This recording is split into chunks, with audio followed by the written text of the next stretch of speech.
हमारी जिंदगी में कुछ ऐसे लोग आते हैं जो पेड़ पे लगे पत्तों जैसे होते हैं। पत्तों की तरह ये लोग भी बस एक ही मौसम तक साथ रहते हैं। आप इन पर डिपेंड नहीं कर सकते।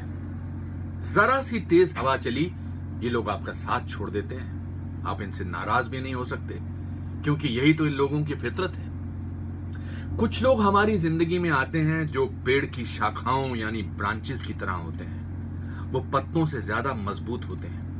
हो सकता है ये एक मौसम से ज्यादा आपके साथ टिके रहें, लेकिन अगर जिंदगी में कोई बड़ा तूफान आए तो ये हिल जाते हैं। और अगर इन पर जरूरत से ज्यादा बोझ डाला तो इनके टूट जाने का खतरा रहता है। यानी ये आपका साथ छोड़ सकते हैं, पर इनसे भी नाराज होने का कोई फायदा नहीं, क्योंकि यही तो ऐसे लोगों की फितरत है।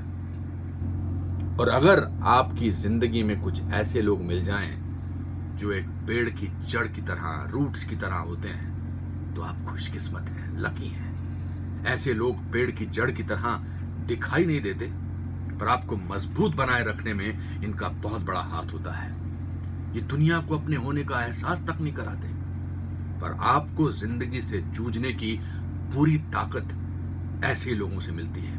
जड़ों की तरह आपको हर हालात में संभाले रखने की जी जान से कोशिश करते हैं लोग। अब आप अपने आसपास देखिए और पहचानने की कोशिश करिए कि कौन आपकी जिंदगी में क्या है। पेड़ का पत्ता, पेड़ की शाखा यानी ब्रांच, या पेड़ की जड़। और आप किसकी जिंदगी में क्या हो। जय हो।